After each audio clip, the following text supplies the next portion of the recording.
जय माता दी। प्रिय माताओं, बहनों और भाइयों, आप सभी का स्वागत है आपके अपने धार्मिक और भक्तिमय चैनल सनातन व्रत में। आज शुक्रवार के इस पावन दिन हम आपके लिए लेकर आए हैं माता संतोषी और माता लक्ष्मी की कृपा से जुड़ी एक ऐसी अद्भुत कथा जिसमें भक्ति है, विश्वास है, परीक्षा है, छल है और अंत में सत्य की विजय है। कहते हैं कि जब मनुष्य संसार के सभी सहारों से निराश होकर भी ईश्वर का हाथ नहीं छोड़ता, तब स्वयं माता अपने भक्त की सहायता के लिए किसी न किसी रूप में उसके जीवन में अवश्य आती हैं। इसलिए इस कथा को पूरी श्रद्धा और विश्वास के साथ सुनिए और प्रेम से बोलिए, जय संतोषी माता। बहुत समय पहले सुखवन नाम का एक छोटा सा गांव था। गांव की मिट्टी उपजाऊ थी, लोग मेहनती थे और चारों ओर हरियाली फैली रहती थी। लेकिन उसी गांव के किनारे एक छोटी सी टूटी फूटी झोपड़ी में देवेश नाम का एक गरीब युवक अपनी वृद्ध मां और पत्नी सावित्री के साथ रहता था। देवेश अत्यंत मेहनती और ईमानदार था। वह कभी खेतों में मजदूरी करता, कभी जंगल से लकड़ियां काट कर लाता और कभी गांव के साहूकारों के लिए बोझा ढोता। दिन भर पसीना बहाने के बाद भी शाम को उसके घर में इतना अन्न नहीं होता था कि पूरा परिवार पेट भरकर भोजन कर सके। उसकी पत्नी सावित्री अत्यंत शांत, संस्कारी और धर्मपरायण थी। वह अपने पति की गरीबी को लेकर कभी शिकायत नहीं करती थी। सुबह सूर्योदय से पहले उठकर घर की सफाई करती, आंगन में जल का छिड़काव करती और फिर हाथ जोड़कर माता लक्ष्मी तथा संतोषी माता का स्मरण करती। वह हमेशा अपने पति से कहती, स्वामी, मनुष्य का काम कर्म करना है, फल कब और किस रूप में मिलेगा यह माता की इच्छा पर निर्भर है। इसलिए कठिन समय में हमें विश्वास नहीं छोड़ना चाहिए। लेकिन कुछ समय बाद उस गांव पर भयंकर संकट आ गया। वर्षा पूरी तरह बंद हो गई, खेतों में दरारें पड़ गईं, तालाब सूख गए और लोगों के घरों में अनाज समाप्त होने लगा। देवेश को भी मजदूरी मिलनी बंद हो गई। उसकी वृद्ध मां कई दिनों से भूखी थी। उस दिन घर में अन्न का एक दाना भी नहीं बचा था। देवेश घर के बाहर बैठा आकाश की ओर देख रहा था।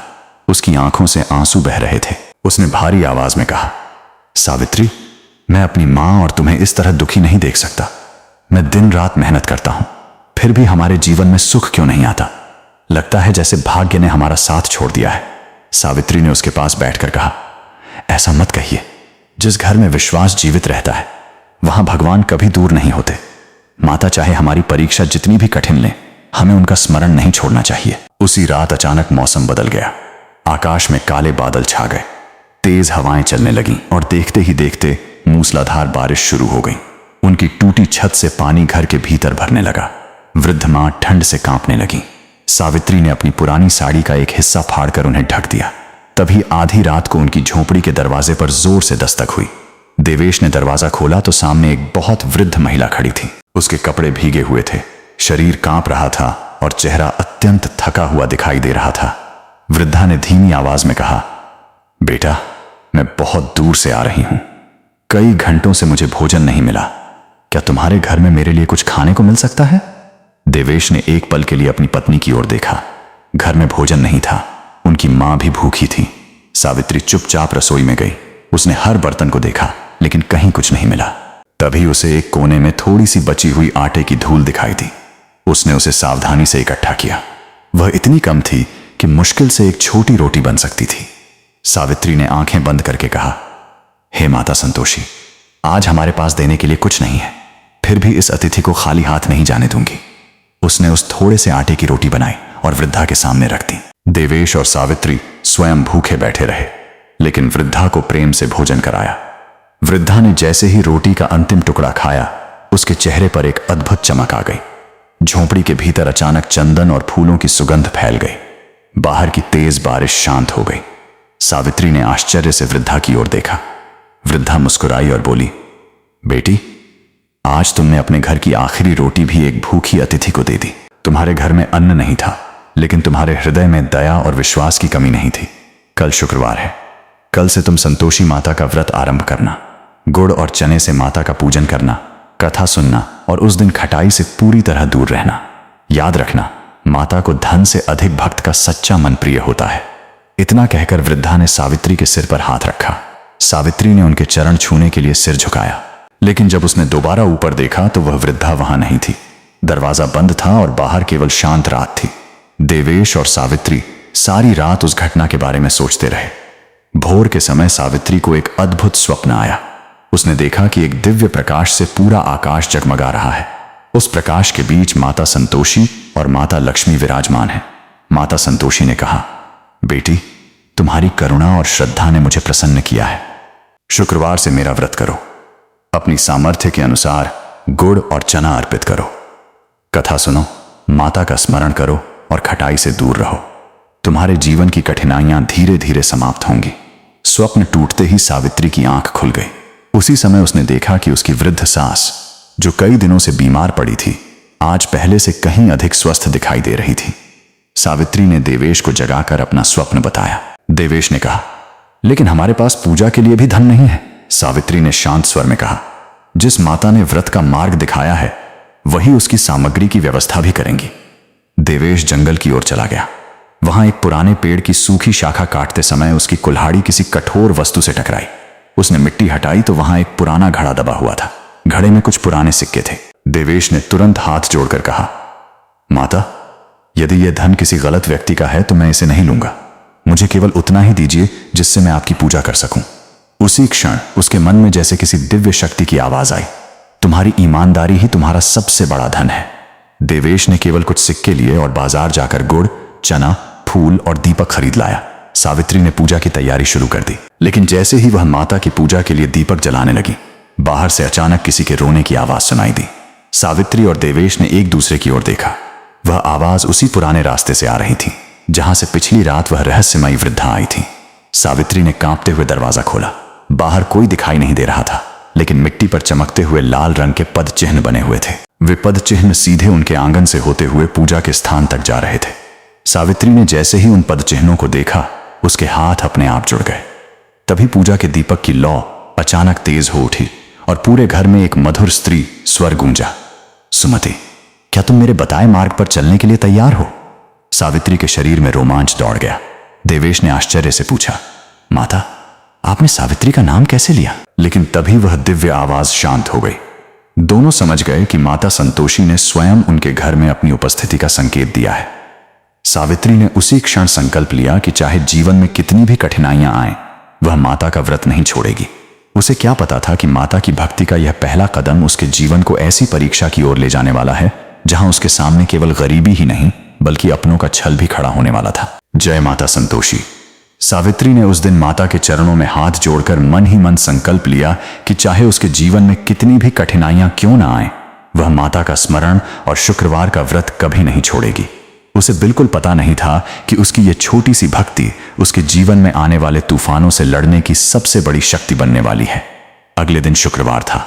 भोर होने से पहले ही सावित्री उठ गई। बाहर अभी अंधेरा था और गांव के अधिकांश घरों में लोग गहरी नींद में सो रहे थे।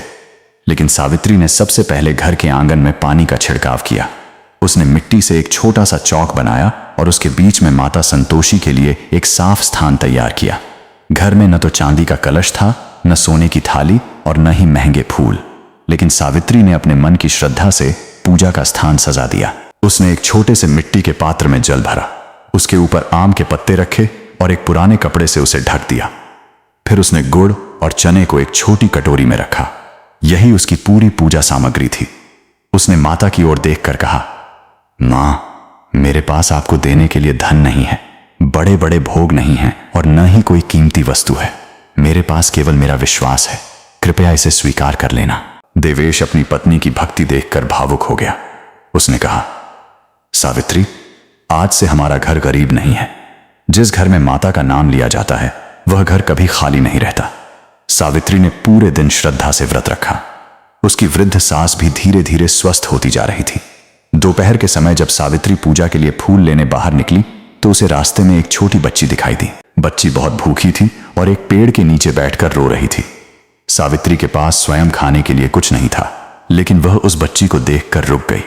उसने अपने व्रत के लिए रखे हुए गुड़ और चने में से थोड़ा सा निकालकर बच्ची को दे दिया। बच्ची ने जैसे ही प्रसाद खाया, उसके चेहरे पर मुस्कान आ गई। उसने सावित्री की ओर देखकर कहा, तुम्हारा घर हमेशा भरा रहे। सावित्री ने उसे आशीर्वाद समझकर मुस्कुरा दिया। लेकिन जब वह घर वापस लौटी तो उसके मन में एक अजीब सी शांति थी। शाम को उसने दीपक जलाया और माता संतोषी की कथा का पाठ शुरू किया। देवेश और उसकी मां भी उसके पास बैठ गए। कथा समाप्त होने के बाद जैसे ही सावित्री ने माता की आरती की, अचानक घर के बाहर घोड़े की टाप सुनाई दी। देवेश बाहर गया तो उसने देखा कि गांव का सबसे बड़ा व्यापारी अपने 2 सेवकों के साथ खड़ा था। व्यापारी ने देवेश को देखते ही कहा, भाई, मैं तुम्हें ही खोज रहा था। मेरे खेतों और गोदाम के काम के लिए मुझे एक ईमानदार आदमी की जरूरत है। क्या तुम मेरे साथ काम करोगे? देवेश ने आश्चर्य से उसकी ओर देखा। उसने कहा, लेकिन मैं तो बहुत गरीब हूं, मेरे पास कोई विशेष योग्यता भी नहीं है। व्यापारी हंसकर बोला, मुझे धनवान आदमी नहीं चाहिए, मुझे ईमानदार आदमी चाहिए। तुम्हारी मेहनत और सच्चाई के बारे में मैंने बहुत सुना है। देवेश ने माता का नाम लेकर वह काम स्वीकार कर लिया। अगले दिन से उसकी स्थिति बदलने लगी। उसे नियमित काम मिलने लगा। कुछ ही महीनों में घर में अन्न की कमी समाप्त हो गई। सावित्री हर शुक्रवार माता का व्रत करती रही। धीरे धीरे देवेश ने अपनी छोटी सी दुकान शुरू कर दी। उसकी ईमानदारी के कारण लोग उस पर विश्वास करने लगे और उसका काम बढ़ता चला गया। 1 वर्ष के भीतर वह परिवार, जो कभी एक समय के भोजन के लिए तरसता था, अब दूसरों की सहायता करने लगा। सावित्री कभी अपनी गरीबी के दिन नहीं भूली।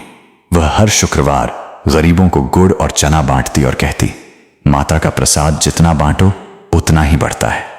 लेकिन जैसे जैसे देवेश की समृद्धि बढ़ती गई, वैसे वैसे कुछ लोगों के मन में जलन भी पैदा होने लगी। देवेश के 2 बड़े भाई थे, हरिदत्त और माधव।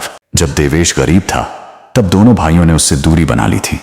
वे उसे देखकर कहते थे, यह आदमी जीवन भर गरीब ही रहेगा। उनकी पत्नियां भी सावित्री को ताने देती थीं। लेकिन अब परिस्थितियां बदल चुकी थीं। देवेश के घर में अन्न था, व्यापार था और गांव में सम्मान था। उसके बड़े भाइयों की पत्नियां यह सब देखकर भीतर ही भीतर जलने लगीं। एक दिन हरिदत्त की पत्नी कमला ने माधव की पत्नी रमा से कहा, तुमने देखा है देवेश की पत्नी को? कल तक जिसके घर में चूल्हा नहीं जलता था, आज उसके घर में सोने के आभूषण हैं। जरूर इसके पीछे कोई रहस्य है। रमा ने कहा, मैंने सुना है कि सावित्री हर शुक्रवार कोई विशेष व्रत करती है, उसी के कारण उसके घर में धन आया है। कमला ने दांत पीसते हुए कहा, अगर उस व्रत की वजह से उसका भाग्य बदला है तो हमें किसी भी तरह उसका व्रत भंग करना होगा। दोनों ने मिलकर एक योजना बनाई। अगले शुक्रवार वे सावित्री के घर जाने वाली थीं। शुक्रवार की सुबह सावित्री ने हमेशा की तरह स्नान किया और पूजा की तैयारी शुरू कर दी। तभी कमला और रमा मिठाइयों और पकवानों की टोकरी लेकर उसके घर पहुंची। सावित्री उन्हें देखकर प्रसन्न हो गई। उसने कहा, दीदी, आज आप दोनों अचानक कैसे आ गईं? कमला ने बनावटी प्रेम से कहा, बहन, अब पुराने मनमुटाव भूल जाओ, हम तो तुम्हारे घर मिलने आई हैं। सावित्री ने उन्हें आदर से बैठाया।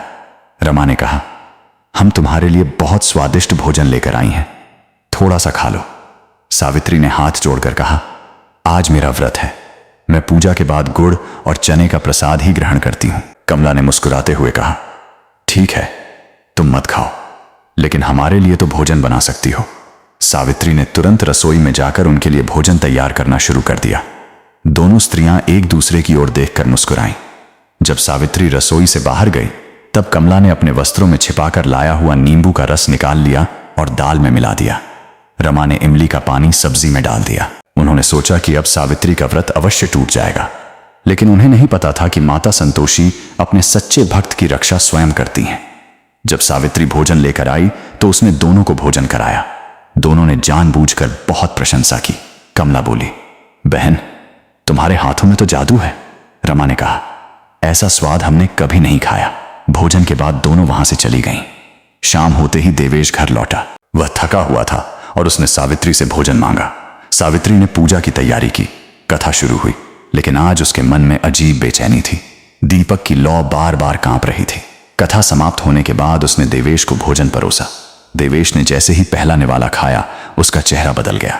उसने तुरंत पानी पीते हुए कहा, सावित्री, इस भोजन में इतनी खटास क्यों है? सावित्री घबरा गई। उसने कहा, मैंने तो इसमें कुछ भी खट्टा नहीं डाला।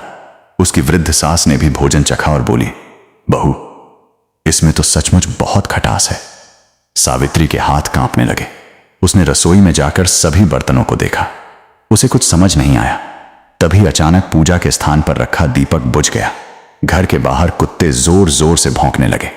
उसी समय देवेश का एक सेवक दौड़ता हुआ घर में आया। वह घबराया हुआ था। उसने कहा, मालिक, बहुत बड़ा नुकसान हो गया। हमारी अनाज से भरी गाड़ियां रास्ते में पलट गई हैं। माल बर्बाद हो गया और दुकान में भी चोरी हो गई है। यह सुनते ही देवेश को गहरा सदमा लगा। वह लड़खड़ाकर जमीन पर गिर पड़ा। सावित्री चीख उठी, स्वामी, वह माता संतोषी की मूर्ति के सामने बैठ गई और रोते हुए बोली, मां, मैंने जानबूझकर कोई नियम नहीं तोड़ा। यदि मुझसे कोई भूल हुई है तो मुझे क्षमा कर दीजिए।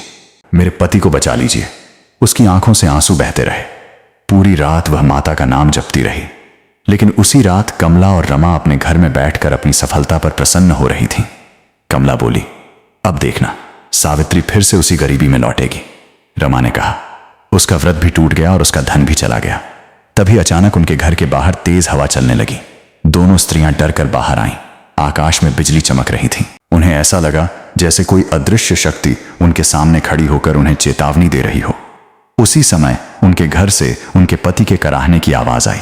दोनों अंदर दौड़ी तो देखा कि हरिदत्त और माधव अचानक गंभीर रूप से बीमार पड़ चुके थे। उनके शरीर में तेज बुखार था और वे सांस लेने के लिए संघर्ष कर रहे थे। कमला और रमा भयभीत हो गईं। वैद्य को बुलाया गया, लेकिन वैद्य ने कहा, यह बीमारी साधारण नहीं है। मुझे समझ नहीं आ रहा कि अचानक इनकी हालत इतनी गंभीर कैसे हो गई। दोनों स्त्रियों को उसी क्षण अपने किए हुए अपराध का स्मरण हो गया। उन्हें समझ आ गया कि उन्होंने सावित्री के साथ छल करके बहुत बड़ा पाप किया है। लेकिन क्या वे अपनी गलती स्वीकार करेंगी? क्या माता संतोषी देवेश को बचाएंगी? और क्या सावित्री की भक्ति उस टूटे हुए परिवार को फिर से जोड़ पाएगी? जय माता संतोषी। कमला और रमा के घर में उस रात जैसे मातम छा गया था। उनके पति हरिदत्त और माधव बिस्तर पर पड़े हुए थे। उनके शरीर का तापमान लगातार बढ़ता जा रहा था। वैद्य ने कई तरह की औषधियां दी, जड़ी बूटियां दी, मंत्रों का जाप किया, लेकिन उनकी हालत में कोई सुधार नहीं हुआ। दोनों स्त्रियां घबराकर एक दूसरे को देखने लगीं। कमला के मन में बार बार वही दृश्य घूम रहा था जब उसने सावित्री की रसोई में चुपके से नींबू का रस मिलाया था। रमा को याद आ रहा था कि उसने किस तरह इमली का पानी सब्जी में डालकर सावित्री के व्रत को भंग करने का प्रयास किया था। अब उनके मन में डर पैदा हो गया था कि कहीं माता संतोषी ने उनके अपराध को देख तो नहीं लिया। उधर सावित्री अपने घर में माता के सामने बैठी रो रही थी। उसका पति देवेश अचेत पड़ा था। व्यापार में भारी नुकसान हो चुका था। घर में अचानक जैसे सारी खुशियां समाप्त हो गई थीं। सावित्री ने माता की मूर्ति के सामने दीपक जलाया और बोली, हे मां, मैंने जीवन में कभी किसी का बुरा नहीं चाहा। मैंने अपनी सामर्थ्य के अनुसार आपका व्रत किया है। यदि मुझसे अनजाने में कोई गलती हुई है तो मुझे क्षमा कर दीजिए, लेकिन मेरे पति को इस संकट से बचा लीजिए। उसकी वृद्ध सास भी उसके पास बैठकर माता का नाम जपने लगी। रात गहराती गई। गांव के लोग सो गए, लेकिन सावित्री की आंखों में नींद नहीं थी। वह लगातार माता का नाम ले रही थी। आधी रात के समय अचानक पूजा के स्थान से हल्की सी रोशनी निकलने लगी। सावित्री ने आंखें खोलकर देखा तो दीपक की लौ बिना हवा के भी तेज हो गई थी। उसी समय उसे एक मधुर आवाज सुनाई दी, बेटी, सच्चे भक्त की परीक्षा कठिन हो सकती है, लेकिन उसकी भक्ति कभी व्यर्थ नहीं जाती। सावित्री ने हाथ जोड़कर कहा, मां, यदि यह मेरी परीक्षा है तो मुझे शक्ति दीजिए। आवाज आई, जिसने तुम्हारे साथ छल किया है उसके प्रति भी अपने हृदय में घृणा मत रखना। शुक्रवार के दिन प्रातः नदी के किनारे जाकर स्नान करो। वहां तुम्हें तुम्हारे संकट का समाधान मिलेगा। इतना कहकर प्रकाश धीरे धीरे समाप्त हो गया। सुबह होते ही सावित्री ने अपनी सास से अनुमति ली और नदी की ओर चल पड़ी। देवेश अभी भी अचेत था, लेकिन सावित्री को माता की बात पर पूरा विश्वास था। नदी के किनारे पहुंचकर उसने स्नान किया और माता का नाम लिया। तभी उसे पानी के किनारे एक छोटी सी पोटली दिखाई दी। उसने पोटली उठाई तो उसमें कुछ औषधीय जड़ी बूटियां और गुड़ चना रखा था। साथ ही एक छोटा सा कागज था जिस पर लिखा था, भक्ति में विश्वास रखो, सत्य स्वयं सामने आएगा। सावित्री ने वह पोटली लेकर गांव के वैद्य के पास पहुंची। वैद्य ने जड़ी बूटियों को देखते ही कहा, यह तो अत्यंत दुर्लभ औषधि है। इससे गंभीर रोगी भी ठीक हो सकता है। सावित्री ने वह औषधि देवेश को दी। कुछ ही समय बाद देवेश की सांस सामान्य होने लगी। उसकी आंखें धीरे धीरे खुलीं। सावित्री ने माता का नाम लेकर उसे पानी पिलाया। देवेश ने कमजोर आवाज में पूछा, मैं कहां हूं? सावित्री की आंखों से आंसू बह निकले। उसने कहा, माता ने आपको बचा लिया। देवेश ने हाथ जोड़कर कहा, जय संतोषी माता। उधर हरिदत्त और माधव की हालत और बिगड़ रही थी। कमला और रमा अब अपने अपराध को छिपा नहीं पा रही थीं। वे सीधे सावित्री के घर पहुंची। सावित्री देवेश के पास बैठी थी। दोनों स्त्रियां उसके सामने आते ही उसके पैरों में गिर पड़ी। कमला रोते हुए बोली, सावित्री, हमें क्षमा कर दो। हमने तुम्हारे साथ बहुत बड़ा छल किया। रमा ने हाथ जोड़कर कहा, हमने ही तुम्हारे भोजन में नींबू और इमली मिलाई थी। हम तुम्हारे व्रत को भंग करना चाहती थीं। हमें अपनी समृद्धि से जलन होती थी। यह सुनकर सावित्री कुछ पल के लिए शांत रही। देवेश ने क्रोध से कहा, तुम लोगों ने हमारे साथ इतना बड़ा विश्वासघात किया और अब क्षमा मांगने आई हो? कमला और रमा रोने लगी। सावित्री ने अपने पति का हाथ पकड़कर कहा, स्वामी, माता संतोषी ने मुझे सिखाया है कि मन में द्वेष रखकर भक्ति पूर्ण नहीं होती। यदि ये सचमुच अपनी भूल स्वीकार कर रही हैं तो हमें इन्हें क्षमा कर देना चाहिए। देवेश ने कुछ नहीं कहा। सावित्री ने माता के चरणों में रखा गुड़ और चना उठाया। उसने उसे पवित्र जल में मिलाया और माता से प्रार्थना की, मां, यदि मेरे मन में आपके प्रति सच्ची श्रद्धा है तो इनकी भूल को क्षमा कर दीजिए और इनके पतियों को जीवन दान दीजिए। वह प्रसाद लेकर कमला और रमा के घर पहुंची। हरिदत्त और माधव अचेत पड़े थे। सावित्री ने माता का नाम लेकर प्रसाद उनके मुख में डाला। कुछ ही क्षणों में दोनों की सांस सामान्य होने लगी। वैद्य ने आश्चर्य से कहा, यह तो किसी चमत्कार से कम नहीं है। हरिदत्त और माधव ने आंखें खोली। कमला और रमा फूट फूट कर रोने लगी। उन्होंने सावित्री के चरण पकड़ लिए। सावित्री ने उन्हें उठाकर गले लगा लिया। उस दिन से दोनों परिवारों के बीच का वैर समाप्त हो गया। लेकिन माता की परीक्षा अभी पूरी नहीं हुई थी। सावित्री को अपने शुक्रवार के व्रत का विधिवत उद्यापन करना था। माता ने उसके मन में प्रेरणा दी कि वह गांव के गरीब बच्चों और जरूरतमंद परिवारों को भोजन कराए। सावित्री ने देवेश से कहा, स्वामी, मैं माता के व्रत का उद्यापन करना चाहती हूं। इस अवसर पर हम पूरे गांव को भोजन कराएंगे। देवेश ने कहा, जितना माता ने हमें दिया है उसका थोड़ा सा भी यदि हम दूसरों के साथ बांट दें तो यही सबसे बड़ा पुण्य होगा। उद्यापन की तैयारियां शुरू हो गईं। घर में गुड़, चना, पूरी और मीठे पकवान बनने लगे। सावित्री ने रसोई में काम करने वाली सभी स्त्रियों को समझाया कि भोजन में किसी भी प्रकार की खटाई नहीं मिलनी चाहिए। पूरा गांव इस आयोजन को लेकर उत्साहित था। लेकिन कमला और रमा के मन में अब भी एक डर था। वे बार बार सोच रही थीं कि कहीं कोई गलती न हो जाए। सावित्री ने उन्हें समझाया, भय मत करो। जब मन साफ होता है तो माता स्वयं रक्षा करती हैं। उद्यापन के दिन गांव के बहुत से बच्चे भोजन करने आए। सावित्री ने सभी को प्रेम से बैठाया। उसने बच्चों के सामने पूरी, हलवा और चने का प्रसाद रखा। तभी कुछ बच्चे अचानक बोलने लगे, हमें खट्टी चटनी चाहिए, हमें नींबू चाहिए, बिना खटाई के हम भोजन नहीं करेंगे। सावित्री के हाथ कांपने लगे। उसे लगा जैसे उसके सामने फिर से वही संकट खड़ा हो गया है। उसने समझ लिया कि यह साधारण मांग नहीं है। किसी ने इन बच्चों को अवश्य बहकाया है, लेकिन वह किसी पर आरोप नहीं लगाना चाहती थी। उसने आंखें बंद की और माता को पुकारा, मां, आज मेरे व्रत की लाज आपके हाथ में है। यदि मेरी भक्ति सच्ची है तो इन बच्चों की बुद्धि को सही मार्ग दिखाइए। अचानक पूजा के स्थान पर रखा दीपक तेज चमकने लगा। बच्चों का शोर धीरे धीरे शांत हो गया। सबसे छोटा बच्चा उठकर बोला, महारानी जी, हमें खटाई नहीं चाहिए, हमें तो यही प्रसाद चाहिए। बाकी बच्चों ने भी कहा, हां, हमें यही भोजन अच्छा लग रहा है। सावित्री की आंखों से आंसू बह निकले। उसने सभी बच्चों को प्रेम से भोजन कराया। भोजन के बाद बच्चों ने उसे आशीर्वाद दिया। तभी आकाश में बादल घिर आए और बिना बारिश के ही फूलों की पंखुड़ियां हवा में उड़ने लगीं। गांव के मंदिर की घंटियां अपने आप बज उठीं। सभी लोग आश्चर्य से आकाश की ओर देखने लगे। उसी क्षण एक दिव्य प्रकाश पूरे आंगन में फैल गया। सावित्री ने देखा कि माता संतोषी स्वयं उसके सामने खड़ी हैं। माता ने कहा, बेटी, तुम्हारी भक्ति ने मुझे प्रसन्न किया है। तुमने गरीबी में भी दया नहीं छोड़ी, समृद्धि में अहंकार नहीं किया और जिन्होंने तुम्हारे साथ छल किया उन्हें भी क्षमा कर दिया। इसलिए तुम्हारे घर में अब संतोष और सुख का वास रहेगा। सावित्री और देवेश माता के चरणों में गिर पड़े। माता ने उन्हें आशीर्वाद दिया और कहा, लेकिन याद रखना, जीवन में आने वाली सबसे बड़ी परीक्षा अभी बाकी है। तुम्हारे परिवार के भीतर छिपा हुआ एक ऐसा रहस्य सामने आने वाला है जो तुम्हारी पूरी दुनिया बदल देगा। यह कहकर माता अंतर्धान हो गईं। सावित्री और देवेश एक दूसरे की ओर देखने लगे।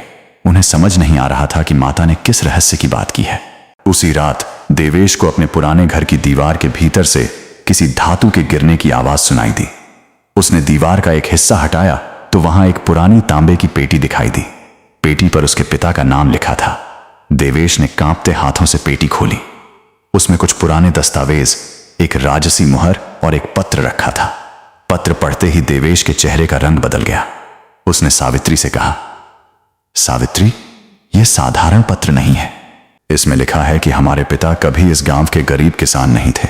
उनके पास एक बहुत बड़ा रहस्य था जिसे उन्होंने मरने से पहले छिपा दिया था। सावित्री ने आश्चर्य से पूछा, कौन सा रहस्य? देवेश ने पत्र को हाथ में कसकर पकड़ लिया। तभी बाहर अचानक घोड़े दौड़ने की आवाज सुनाई दी। कई सैनिक उनके घर के बाहर आकर रुक गए। एक सैनिक ने ऊंची आवाज में कहा, राजाज्ञा है। देवेश नाम के व्यक्ति को तुरंत राजमहल में उपस्थित किया जाए। देवेश और सावित्री एक दूसरे को देखने लगे। उन्हें बिल्कुल पता नहीं था कि राजमहल से आए सैनिक उन्हें क्यों बुला रहे हैं। क्या देवेश के पिता का संबंध किसी राजघराने से था? क्या माता संतोषी ने जिस रहस्य की बात कही थी उसका संबंध उसके अतीत से था? और क्या राजमहल की यह यात्रा देवेश और सावित्री के जीवन में एक नई और बड़ी परीक्षा लेकर आने वाली थी?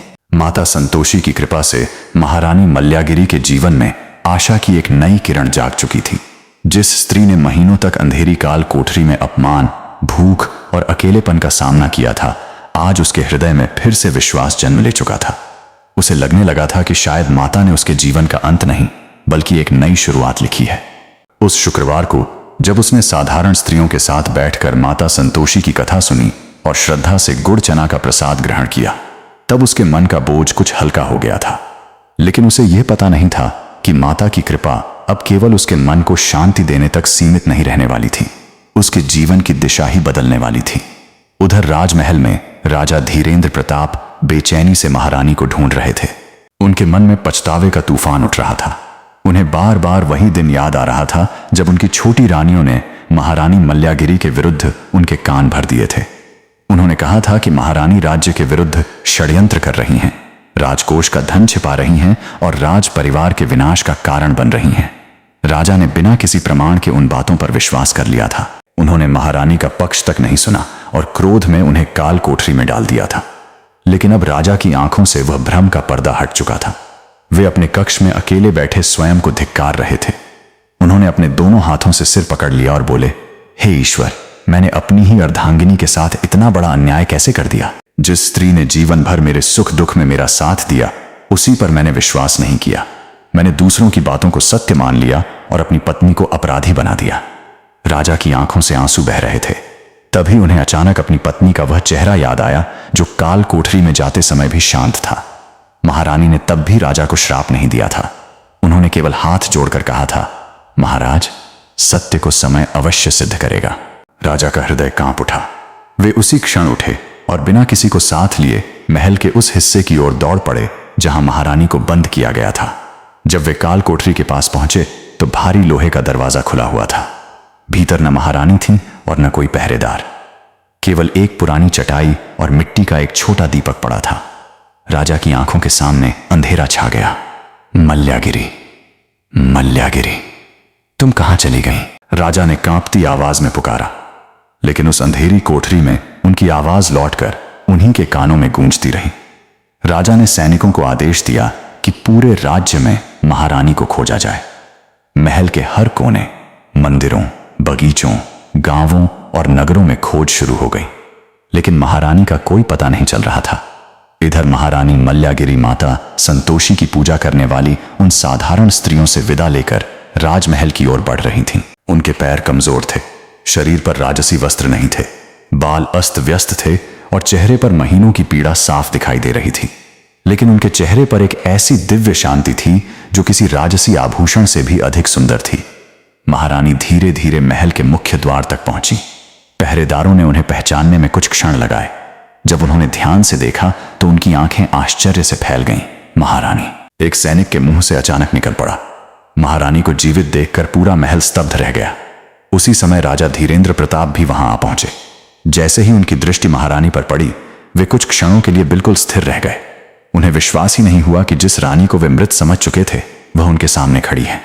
फिर राजा दौड़कर महारानी के पास पहुंचे और सबके सामने उनके चरणों में गिर पड़े। मल्यागिरी, मुझे क्षमा कर दो। राजा फूट फूट कर रोते हुए बोले, मैंने तुम्हारे साथ बहुत बड़ा अन्याय किया। मैंने तुम्हारी बात नहीं सुनी।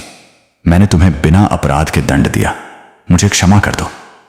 महारानी का हृदय यह देखकर भर आया। उन्होंने तुरंत राजा को उठाया और कहा, महाराज, आप मेरे स्वामी हैं।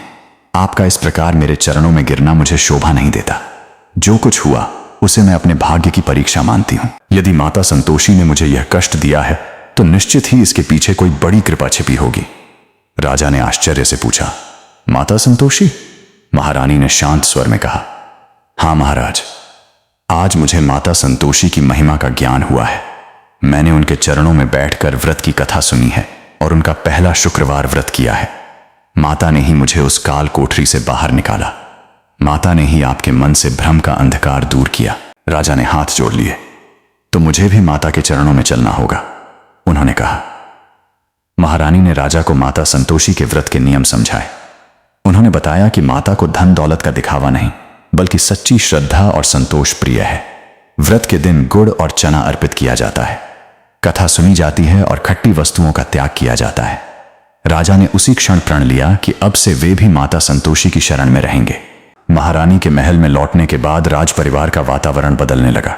राजा ने उन्हें फिर से वही सम्मान दिया जो एक महारानी का अधिकार था, लेकिन छोटी रानियों के मन में अभी भी पश्चाताप नहीं आया था। वे दूर बैठकर यह सब देख रही थीं और भीतर ही भीतर जल रही थीं। उनमें से एक रानी ने दूसरी से कहा, देखो, यह सब कुछ फिर से उसी मल्यागिरी के हाथ में आ गया। राजा भी उसके चरणों में झुक रहे हैं। यदि यह इसी तरह माता का व्रत करती रही तो पूरे राज्य पर उसका अधिकार हो जाएगा। दूसरी रानी ने कुटिल स्वर में कहा, तो हमें ऐसा उपाय करना होगा कि उसका यह व्रत ही निष्फल हो जाए। उनकी आंखों में फिर से षड्यंत्र की चमक दिखाई देने लगी। लेकिन इस बार महारानी मल्यागिरी पहले जैसी असहाय नहीं थी। उनके भीतर माता संतोषी का विश्वास जाग चुका था। अगले शुक्रवार को उन्होंने प्रातःकाल स्नान किया। महल के एक शांत कक्ष में माता संतोषी की प्रतिमा स्थापित की। सामने जल से भरा कलश रखा, गुड़ और चने का भोग लगाया और घी का दीपक प्रज्वलित किया। महारानी ने हाथ जोड़कर कहा, हे मां, मेरे जीवन में चाहे जितने भी संकट आए, अब मेरा विश्वास कभी नहीं डिगेगा। मुझे धन नहीं चाहिए, राज्य नहीं चाहिए और वैभव नहीं चाहिए। मुझे केवल इतना वरदान दीजिए कि मेरा मन आपके चरणों से कभी दूर न हो। राजा भी उनके पास बैठे थे। उन्होंने पहली बार पूरे मन से माता की कथा सुनी। कथा समाप्त होने के बाद महारानी ने माता की आरती की। तभी अचानक महल के बाहर से शंख की ध्वनि सुनाई दी। महल के सेवक दौड़ते हुए भीतर आए। महाराज, राजकोष में वर्षों से बंद पड़ा एक पुराना कक्ष अपने आप खुल गया है। राजा और महारानी तुरंत वहां पहुंचे। वह कक्ष वर्षों से बंद था। जब उसका दरवाजा खोला गया तो भीतर पुराने दस्तावेज, स्वर्ण मुद्राएं और राज्य की कई भूली हुई संपत्तियों के प्रमाण मिले। राजा की आंखें आश्चर्य से भर गईं। राजकोष में अचानक इतनी संपत्ति का मिलना किसी चमत्कार से कम नहीं था। महारानी ने कहा, महाराज, यह माता संतोषी का आशीर्वाद है, लेकिन इस धन का उपयोग केवल राज परिवार के लिए नहीं होना चाहिए। राज्य की प्रजा भी हमारी जिम्मेदारी है। राजा ने उसी दिन आदेश दिया कि राज्य के गरीबों के लिए अन्न भंडार खोले जाएं, किसानों का कर माफ किया जाए और भूखे लोगों को भोजन कराया जाए। धीरे धीरे अवंतिकापुरी में सुख लौटने लगा। खेतों में हरियाली आने लगी। व्यापारियों के व्यापार में वृद्धि होने लगी। प्रजा राजा और महारानी की जय जयकार करने लगी। लेकिन छोटी रानियों का षड्यंत्र अभी समाप्त नहीं हुआ था। उन्होंने देखा कि महारानी प्रत्येक शुक्रवार को माता संतोषी का व्रत करती हैं और हर बार उनके जीवन में कोई न कोई शुभ घटना घटती है। अब उन्होंने निश्चय किया कि अगले शुक्रवार को वे महारानी के व्रत को किसी भी कीमत पर भंग करेंगी। शुक्रवार का दिन आया। महारानी ने सुबह से ही व्रत रखा था। महल में गुड़ और चने का प्रसाद तैयार था। किसी भी खट्टी वस्तु को महल के भीतर आने की अनुमति नहीं थी। दोपहर के समय छोटी रानियां महारानी के कक्ष में पहुंची। उन्होंने मीठी बातें करते हुए कहा, महारानी जी, आज तो हम आपके लिए विशेष प्रसाद लेकर आए हैं। महारानी ने मुस्कुराकर पूछा, बहनों, आपने क्या बनाया है? एक रानी ने अपने हाथ में छिपी हुई कटोरी आगे बढ़ाई। उसमें खट्टी चटनी थी। महारानी ने जैसे ही उसे देखा, उनके मन में अचानक एक अजीब बेचैनी उठी। उन्हें लगा जैसे माता उन्हें सावधान कर रही हो। उन्होंने शांत स्वर में कहा, बहन, आज शुक्रवार का व्रत है। इस दिन खट्टी वस्तु का स्पर्श भी नहीं किया जाता। रानी ने झूठी मासूमियत से कहा, अरे महारानी, इसमें इतनी सी खटास से क्या होगा? माता तो भक्त के भाव देखती हैं। महारानी ने दृढ़ स्वर में कहा, माता भाव अवश्य देखती हैं, लेकिन व्रत के नियमों का पालन भी श्रद्धा का ही हिस्सा है। छोटी रानियां निराश होकर वहां से लौट गईं, लेकिन उनके मन में अब और भी बड़ा षड्यंत्र जन्म ले चुका था। उन्हें समझ आ गया कि सीधे महारानी को नियम तोड़ने के लिए मजबूर करना आसान नहीं है। इसलिए उन्होंने ऐसा उपाय सोचने का निश्चय किया जिसमें महारानी स्वयं दोषी दिखाई दे।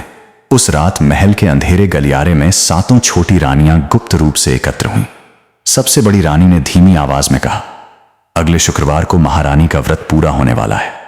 यदि हम उस दिन कोई ऐसा काम कर दें कि माता के नियम का उल्लंघन हो जाए तो उनका सारा व्रत निष्फल हो जाएगा। एक अन्य रानी ने कहा, लेकिन कैसे? तभी सबसे छोटी रानी ने कुटिल मुस्कान के साथ कहा, राजमहल के बाहर रहने वाले कुछ गरीब बच्चों को हम धन देंगे। उन्हें समझाएंगे कि उद्यापन के दिन महारानी से खटाई मांगे। यदि महारानी खटाई नहीं देंगी तो वे भोजन छोड़कर चले जाएंगे, और यदि वे बच्चों को खटाई दे देंगी तो उनका व्रत भंग हो जाएगा। सभी रानियों के चेहरे पर दुष्ट मुस्कान फैल गई। उन्हें लगा कि इस बार उनका षड्यंत्र अवश्य सफल होगा, लेकिन वे यह भूल गई थीं कि जिस भक्त की रक्षा स्वयं माता संतोषी करती हैं, उसके विरुद्ध रचा गया कोई भी षड्यंत्र अंततः उसी षड्यंत्रकारी के विनाश का कारण बनता है।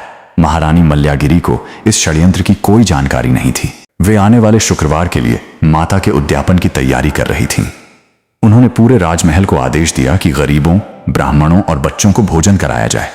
उन्होंने कहा, माता संतोषी के व्रत का फल तभी पूर्ण होता है जब भक्त अपने सुख को दूसरों के साथ बांटता है।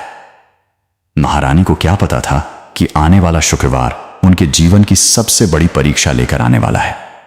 उस दिन केवल उनके व्रत की परीक्षा नहीं होगी, बल्कि उनके विश्वास, धैर्य और धर्म की भी अंतिम परीक्षा होने वाली थी। और दूसरी ओर छोटी रानियां अपने षड्यंत्र को सफल समझकर अंधेरे में हंस रही थीं, लेकिन उन्हें यह नहीं पता था कि माता संतोषी स्वयं अपनी भक्त की परीक्षा लेने के साथ साथ उसके शत्रुओं के कर्मों का फल देने की तैयारी कर चुकी थीं। शुक्रवार का वह पावन दिन आखिरकार आ ही गया। पूरे अवंतिकापुरी राजमहल में सुबह से ही भक्ति और उत्साह का वातावरण था। महारानी मल्ल्यागिरी ने सूर्योदय से पहले ही स्नान किया और माता संतोषी के चरणों में अपना शीश झुका दिया। उन्होंने लाल और पीले पुष्पों से पूजा स्थल सजाया। एक स्वच्छ चौकी पर माता की प्रतिमा स्थापित की गई। सामने जल से भरा कलश रखा गया और उसके पास गुड़ तथा भुने हुए चनों का प्रसाद रखा गया। महारानी ने घी का दीपक जलाया और दोनों हाथ जोड़कर बोली, हे संतोषी मां, आज मेरे व्रत का एक और पावन शुक्रवार है। मां, मेरे मन में यदि कोई अहंकार, क्रोध या भूल रह गई हो तो मुझे क्षमा करना। मेरे परिवार पर अपनी कृपा बनाए रखना और मुझे अपने नियमों से कभी विचलित मत होने देना।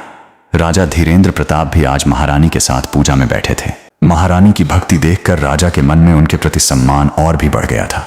अब उन्हें विश्वास हो चुका था कि मल्ल्यागिरी केवल उनकी पत्नी ही नहीं, बल्कि इस पूरे राज्य की रक्षा करने वाली पुण्यात्मा है। उन्होंने भी माता संतोषी के सामने हाथ जोड़कर प्रण किया कि वे अपनी प्रजा के साथ कभी अन्याय नहीं करेंगे। पूजा समाप्त होने के बाद महारानी ने महल के सेवकों को आदेश दिया कि गरीबों, ब्राह्मणों और बच्चों को भोजन कराया जाए। राजमहल के विशाल आंगन में पत्तलें बिछा दी गईं। दूर दूर से आए गरीब परिवारों के बच्चे वहां बैठने लगे। महारानी स्वयं उनकी सेवा करने के लिए आगे बढ़ी, लेकिन महल के एक अंधेरे हिस्से में 7 छोटी रानियां अपने षड्यंत्र को अंतिम रूप दे रही थीं। उन्होंने पहले से ही कुछ बच्चों को सोने की मुद्राएं देकर बहका दिया था। उन्हें समझाया गया था कि जब महारानी भोजन परोसें तो वे खट्टी चीज मांगें। यदि महारानी मना करें तो भोजन छोड़कर बाहर चले जाएं और सबके सामने कहें कि महारानी ने उनका अपमान किया है। उन रानियों को पूरा विश्वास था कि आज महारानी का व्रत अवश्य टूटेगा। कुछ ही समय बाद महारानी भोजन लेकर बच्चों के पास पहुंची। उनके चेहरे पर मां जैसी ममता थी। उन्होंने प्रेम से कहा, बच्चों, आज माता संतोषी का पावन प्रसाद है, इसे श्रद्धा से ग्रहण करो। बच्चों ने भोजन करना शुरू किया। कुछ समय तक सब कुछ शांत रहा, लेकिन तभी एक बालक ने अचानक अपना हाथ रोक लिया। महारानी जी, उसने ऊंची आवाज में कहा, हमें यह भोजन नहीं चाहिए, हमें इसके साथ खट्टी चटनी चाहिए। महारानी के हाथ रुक गए। एक दूसरा बच्चा भी बोला, हाँ, हमें नींबू चाहिए, बिना नींबू के हम भोजन नहीं करेंगे। धीरे धीरे सभी बच्चे एक साथ खटाई मांगने लगे। पूरा आंगन शोर से भर गया। राजा धीरेन्द्र प्रताप भी यह देखकर चिंतित हो उठे। महारानी के चेहरे का रंग उड़ गया। उन्हें तुरंत समझ में आ गया कि यह सामान्य बात नहीं है। माता संतोषी के व्रत और उद्यापन के दिन खटाई की मांग करना निश्चित ही किसी गहरी परीक्षा का संकेत था। महारानी ने बच्चों को समझाते हुए कहा, बच्चों, आज माता संतोषी का पावन दिन है। इस दिन खट्टी वस्तु का सेवन नहीं किया जाता। तुम लोग प्रसाद ग्रहण करो, यह भोजन माता का आशीर्वाद है। लेकिन बच्चे अपनी जिद पर अड़े रहे, नहीं, हमें खटाई चाहिए। यदि हमें खटाई नहीं मिलेगी तो हम भोजन नहीं करेंगे। महारानी का हृदय कांप उठा। उनके सामने 2 रास्ते थे।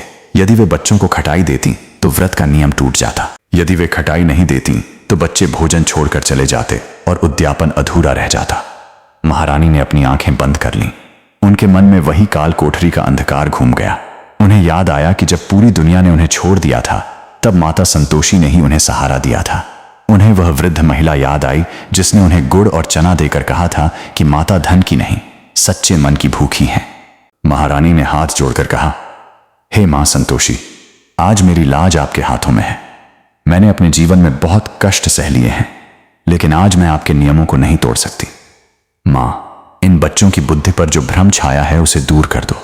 यदि मेरी भक्ति में तनिक भी सच्चाई है तो आज अपने इस व्रत की मर्यादा की रक्षा स्वयं करना। महारानी की आंखों से आंसू बहने लगे। राजा ने उनके कंधे पर हाथ रखकर कहा, मल्यागिरी, तुम चिंता मत करो, चाहे जो हो, हम माता का नियम नहीं तोड़ेंगे। महारानी ने कहा, महाराज, माता अपने भक्त की परीक्षा ले सकती हैं, लेकिन भक्त को परीक्षा के समय विश्वास नहीं छोड़ना चाहिए। उसी क्षण अचानक राजमहल के भीतर तेज हवा का झोंका आया। पूजा स्थल पर जल रहा दीपक जोर जोर से कांपने लगा। सभी लोग आश्चर्य से उस ओर देखने लगे। फिर एक अद्भुत सुगंध पूरे आंगन में फैल गई। चंदन, गुलाब और पारिजात की ऐसी सुगंध कि सभी के मन शांत हो गए। जो बच्चे कुछ क्षण पहले खटाई के लिए चिल्ला रहे थे, वे अचानक शांत हो गए। सबसे आगे बैठा एक छोटा बालक अपनी आंखों पर हाथ रखकर बोला, महारानी जी, हमें क्या हो गया था? महारानी ने प्रेम से पूछा, बेटा क्या हुआ? बालक रोते हुए बोला, हमें याद नहीं कि हम खटाई क्यों मांग रहे थे। हमें तो यह प्रसाद बहुत अच्छा लग रहा है। एक अन्य बच्चे ने अपनी मुट्ठी खोली। उसमें सोने की एक मुद्रा थी। महारानी जी, ये हमें महल के बाहर कुछ रानियों ने दी थी। उन्होंने कहा था कि हम आपसे खटाई मांगे। यह सुनकर पूरे राजमहल में सनसनी फैल गई। राजा धीरेन्द्र प्रताप का चेहरा क्रोध से लाल हो गया। उन्होंने तुरंत सैनिकों को आदेश दिया कि उन रानियों को उनके सामने लाया जाए। 7 छोटी रानियां कांपती हुई राजा के सामने लाई गईं। उनके चेहरे का सारा घमंड समाप्त हो चुका था। राजा ने कठोर स्वर में पूछा, क्या यह सत्य है कि तुम लोगों ने इन मासूम बच्चों को धन देकर महारानी के व्रत को भंग करने का षड्यंत्र रचा? कोई भी रानी उत्तर नहीं दे सकी। कुछ क्षणों तक वहां गहरा सन्नाटा रहा। फिर सबसे बड़ी रानी घुटनों के बल बैठ गई। महाराज, हमें क्षमा कर दीजिए, हमसे बहुत बड़ा अपराध हो गया। राजा ने क्रोध से कहा, तुम लोगों ने पहले भी महारानी के विरुद्ध झूठ बोलकर उन्हें काल कोठरी में डलवाया। अब जब माता की कृपा से सत्य सामने आ चुका है, तब भी तुमने अपनी दुष्टता नहीं छोड़ी। सभी रानियां रोने लगीं। महारानी मल्यागिरी ने राजा को रोकते हुए कहा, महाराज, क्रोध मत कीजिए। अपराध बड़ा है, लेकिन माता संतोषी का नाम ही संतोष सिखाता है। यदि हम क्षमा नहीं करेंगे तो हमारी भक्ति अधूरी रह जाएगी। राजा ने आश्चर्य से महारानी की ओर देखा। मल्यागिरी, इन लोगों ने तुम्हें बहुत कष्ट दिया है, फिर भी तुम इनके लिए क्षमा मांग रही हो? महारानी ने कहा, महाराज, मुझे माता ने सिखाया है कि जो व्यक्ति अपने अपराध को स्वीकार कर ले, उसे सुधार का अवसर देना चाहिए। मैं इन्हें दंड नहीं, प्रायश्चित का अवसर देना चाहती हूं। छोटी रानियां महारानी के चरणों में गिर पड़ी। महारानी, हमें क्षमा कर दीजिए। हमने ईर्ष्या के कारण आपका जीवन नर्क बना दिया। हमने आपके विरुद्ध झूठ बोला। हमने आपको काल कोठरी में भिजवाया, फिर भी आपने हमें बचाया और आज भी हमारे लिए दया मांग रही हैं। हम आपके सामने अपराधी हैं। महारानी ने उन्हें उठाया और कहा, बहनों, ईर्ष्या मनुष्य को अंधा कर देती है, लेकिन अब यदि तुम सच में पश्चाताप करती हो तो माता संतोषी की शरण में आ जाओ। सभी रानियों ने हाथ जोड़कर माता की प्रतिमा के सामने प्रण किया कि वे अब कभी किसी के प्रति छल और ईर्ष्या नहीं रखेंगी। इसके बाद बच्चों ने शांतिपूर्वक भोजन किया। महारानी ने उन्हें गुड़, चना, पूरी और मीठी लापसी परोसी। सभी बच्चों ने प्रसन्न होकर भोजन ग्रहण किया। उन्हें वस्त्र और दक्षिणा दी गई। उद्यापन की सभी विधियां पूरी होने के बाद महारानी ने माता संतोषी के सामने दीपक रखकर कहा, मां, आज आपने मेरी लाज रख ली। मैं जानती हूं कि मेरी शक्ति से कुछ भी संभव नहीं था। आपकी कृपा के बिना मैं इस परीक्षा में कभी सफल नहीं हो सकती थी। तभी अचानक आकाश में बादल घिर आए। राजमहल के ऊपर एक दिव्य प्रकाश दिखाई देने लगा। सभी लोग आश्चर्य से आकाश की ओर देखने लगे। मंदिर की घंटियां अपने आप बजने लगीं। राजमहल के चारों ओर पुष्पों की वर्षा होने लगी। महारानी ने जैसे ही माता की प्रतिमा की ओर देखा, उन्हें लगा कि प्रतिमा के पीछे एक दिव्य प्रकाश खड़ा है। उस प्रकाश से एक मधुर आवाज गूंजी, पुत्री मल्यागिरी, तुम्हारी परीक्षा पूर्ण हुई। महारानी के शरीर में रोमांच दौड़ गया। राजा और पूरा राज परिवार हाथ जोड़कर खड़ा हो गया। आवाज फिर आई, जिसने दुख में भी विश्वास नहीं छोड़ा, अपमान में भी धर्म नहीं छोड़ा और शक्ति मिलने पर भी क्षमा का मार्ग चुना, उसकी भक्ति को संसार की कोई शक्ति पराजित नहीं कर सकती। महारानी की आंखों से आंसू बहने लगे। माता संतोषी की दिव्य छवि धीरे धीरे प्रकाश के बीच प्रकट होने लगी। उनके चेहरे पर असीम करुणा थी और हाथ में आशीर्वाद की मुद्रा। माता ने कहा, मल्यागिरी, तुम्हारे जीवन के दुख अब समाप्त हुए। तुम्हारे पति के मन से भ्रम दूर हो चुका है। तुम्हारे परिवार ने अपने अपराध स्वीकार कर लिए हैं। अब तुम्हारे राज्य में सुख, शांति और समृद्धि का वास होगा। राजा ने हाथ जोड़कर कहा, मां, हमें क्षमा कर दीजिए। माता ने कहा, जो व्यक्ति अपनी भूल स्वीकार कर ले और सच्चे मन से सुधरने का प्रयास करे, उसे क्षमा का मार्ग अवश्य मिलता है। फिर माता ने महारानी की ओर देखकर कहा, तुम्हारा व्रत केवल तुम्हारे लिए नहीं था, तुम्हारी भक्ति ने पूरे राज परिवार को बचाया है। याद रखो, सच्ची भक्ति वही है जिसमें भक्त अपने सुख के साथ दूसरों के कल्याण की भी कामना करता है। इतना कहकर माता संतोषी का दिव्य प्रकाश धीरे धीरे आकाश में विलीन होने लगा। पूरा राजमहल जय संतोषी माता के जयकारों से गूंज उठा। महारानी मल्लागिरी ने माता के चरणों में सिर रख दिया। राजा ने भी उनके साथ हाथ जोड़कर प्रणाम किया। लेकिन माता के आशीर्वाद के बाद भी एक बड़ा चमत्कार होना अभी बाकी था।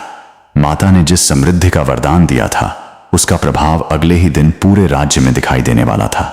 सुबह होते ही अवंतिकापुरी की धरती पर एक ऐसा परिवर्तन हुआ जिसे देखकर हर व्यक्ति की आंखें आश्चर्य से खुली रह गईं। अगली सुबह जब अवंतिकापुरी के लोगों ने अपनी आंखें खोलीं, तो पूरा राज्य जैसे किसी अदृश्य शक्ति ने बदल दिया था।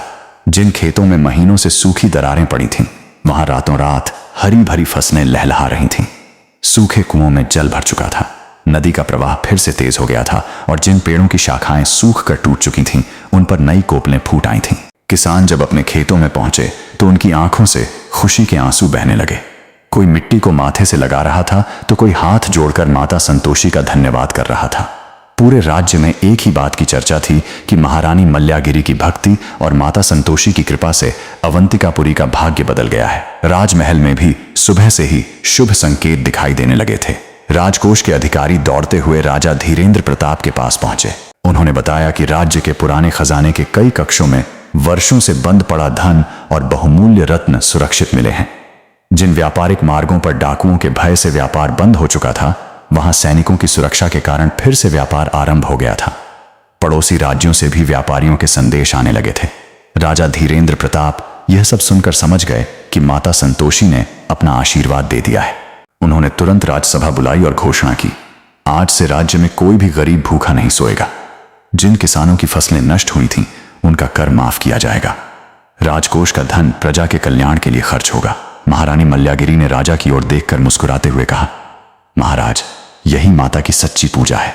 यदि हमारे घर में अन्न हो और किसी दूसरे के घर में चूल्हा न जले तो हमारी समृद्धि अधूरी है। राजा ने उसी दिन राज्य के प्रत्येक नगर और गांव में अन्न भंडार खुलवाने का आदेश दिया। गरीबों को भोजन मिलने लगा। विधवाओं और असहाय लोगों के लिए सहायता की व्यवस्था की गई। मंदिरों में भंडारे होने लगे। महारानी स्वयं हर शुक्रवार को माता संतोषी की पूजा के बाद गरीबों में गुड़, चना और अन्न बांटती थीं। धीरे धीरे पूरे राज्य में यह परंपरा बन गई कि शुक्रवार के दिन कोई भी व्यक्ति किसी भूखे को खाली हाथ नहीं लौटाएगा। इस परिवर्तन का समाचार अवंतिकापुरी से दूर दूर तक फैलने लगा। लेकिन उसी समय राज्य की सीमा से एक और समाचार आया जिसने राजा को चिंतित कर दिया। राजा धीरेन्द्र प्रताप के 7 छोटे भाई, जो पहले छोटी रानियों के बहकावे में आकर राजमहल से विद्रोह करके चले गए थे, लंबे समय से राज्य से बाहर भटक रहे थे। उनके पास न सेना बची थी, न धन और न ही कोई सम्मान। उनके साथ गई रानियों को भी अब अपने अपराधों का पश्चाताप होने लगा था। माता संतोषी के चमत्कार और महारानी मल्लागिरी की क्षमा की बात जब उन तक पहुंची तो उनके भीतर का अहंकार पूरी तरह टूट गया। 7 भाई एक दिन एक पुराने वन के किनारे एकत्र हुए। सबसे बड़े भाई ने भारी आवाज में कहा, हमने अपने ही बड़े भाई के विरुद्ध विद्रोह किया।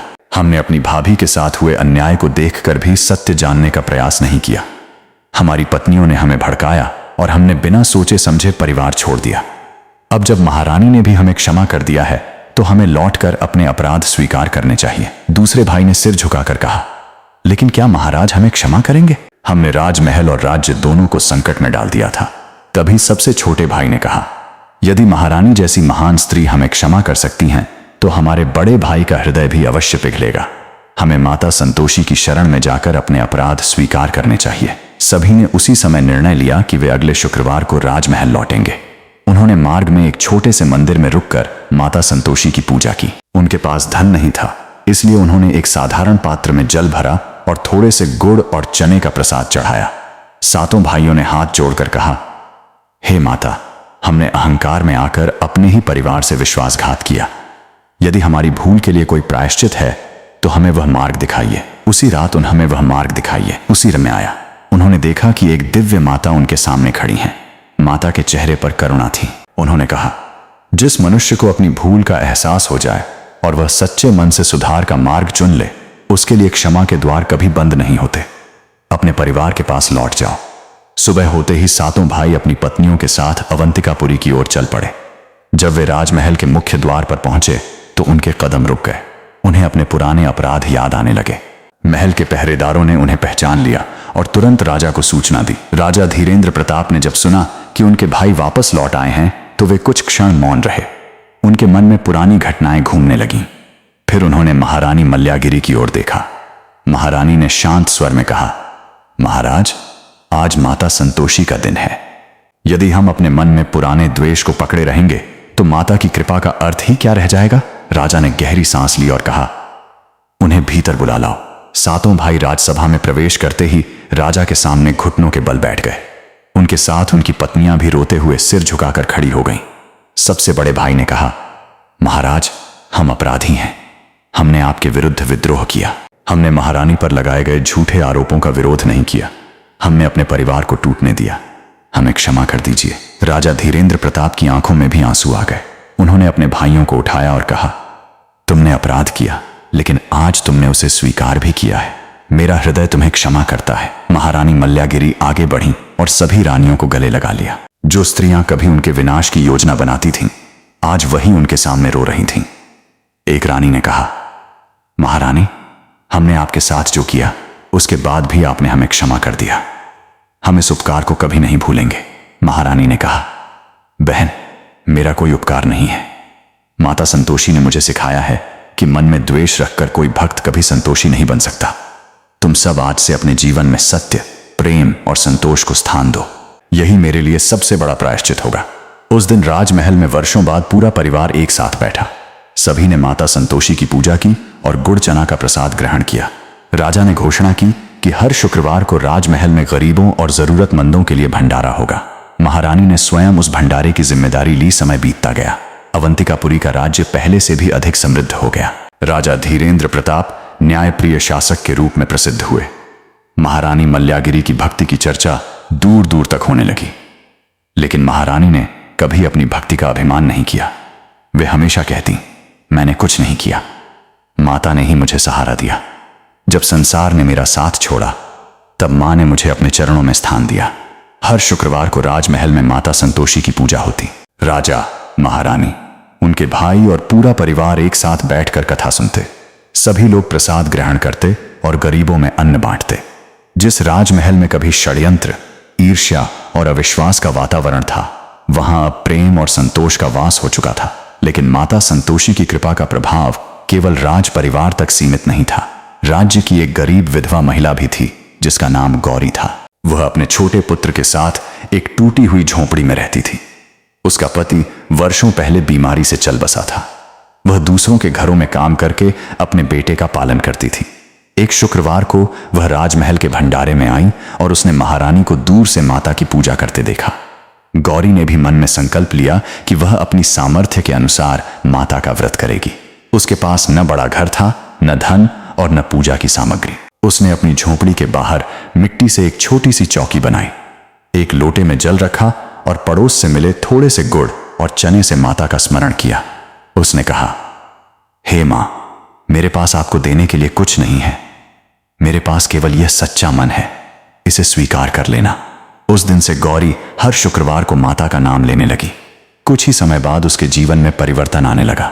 जिस घर में वह काम करती थी, वहां की मालकिन ने उसकी ईमानदारी देखकर उसे घर का काम संभालने का अवसर दिया। गौरी की आय बढ़ गई। उसके पुत्र को पढ़ने का अवसर मिला। कुछ वर्षों में उसका बेटा राज्य का विद्वान अधिकारी बन गया। गौरी ने कभी माता का व्रत नहीं छोड़ा। वह अक्सर कहती, माता संतोषी के सामने राजा और गरीब में कोई भेद नहीं। जो सच्चे मन से मां को पुकारता है, मां उसकी आवाज अवश्य सुनती है। यह बात महारानी मल्ल्यागिरी तक पहुंची तो उन्होंने गौरी को राजमहल बुलाया। महारानी ने उसे सम्मान दिया और कहा, तुमने मुझे माता की सबसे बड़ी शिक्षा याद दिलाई है। भक्ति महलों में नहीं, मन में रहती है। महारानी और गौरी ने एक दूसरे को गले लगा लिया। उस दिन राजमहल में उपस्थित सभी लोगों ने समझ लिया कि माता संतोषी की कृपा किसी एक व्यक्ति या परिवार की संपत्ति नहीं होती। वह उस हर हृदय पर बरसती है जिसमें सच्चाई, श्रद्धा और संतोष का वास हो। समय के साथ महारानी मल्ल्यागिरी की कथा पूरे राज्य में फैल गई। दूर दूर से लोग उनके दर्शन के लिए आने लगे।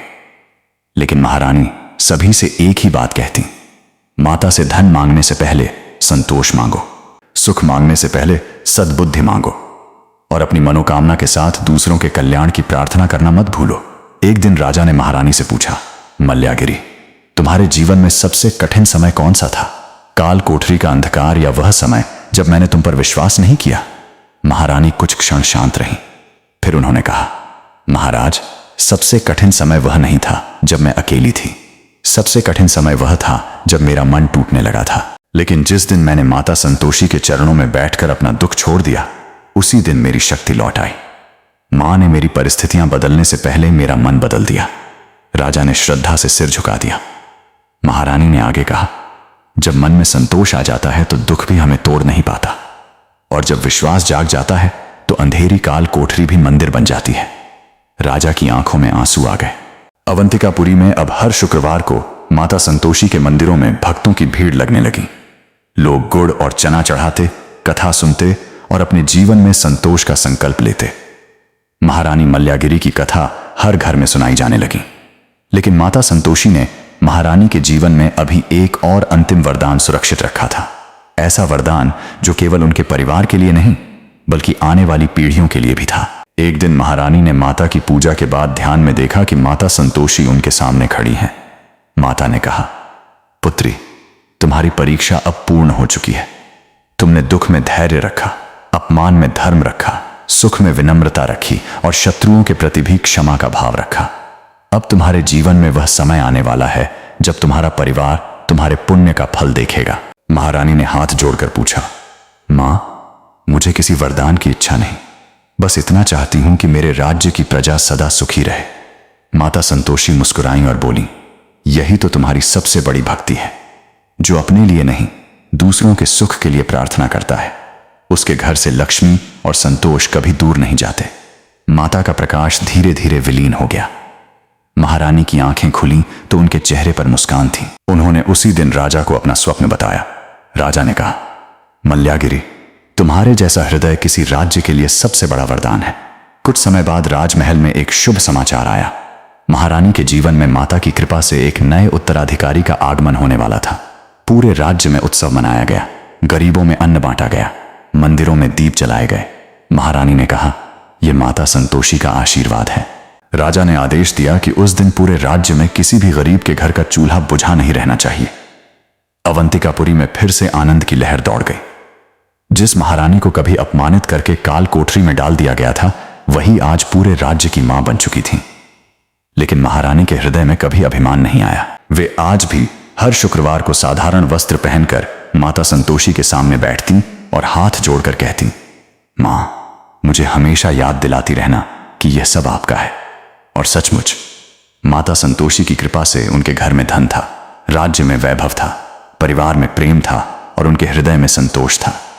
फिर भी इस कथा का सबसे बड़ा संदेश अभी शेष था, क्योंकि महारानी मल्ल्यागिरी की कहानी केवल एक रानी की कहानी नहीं थी। यह हर उस भक्त की कहानी थी जो जीवन में कठिनाइयों से घिरकर भी विश्वास नहीं छोड़ता।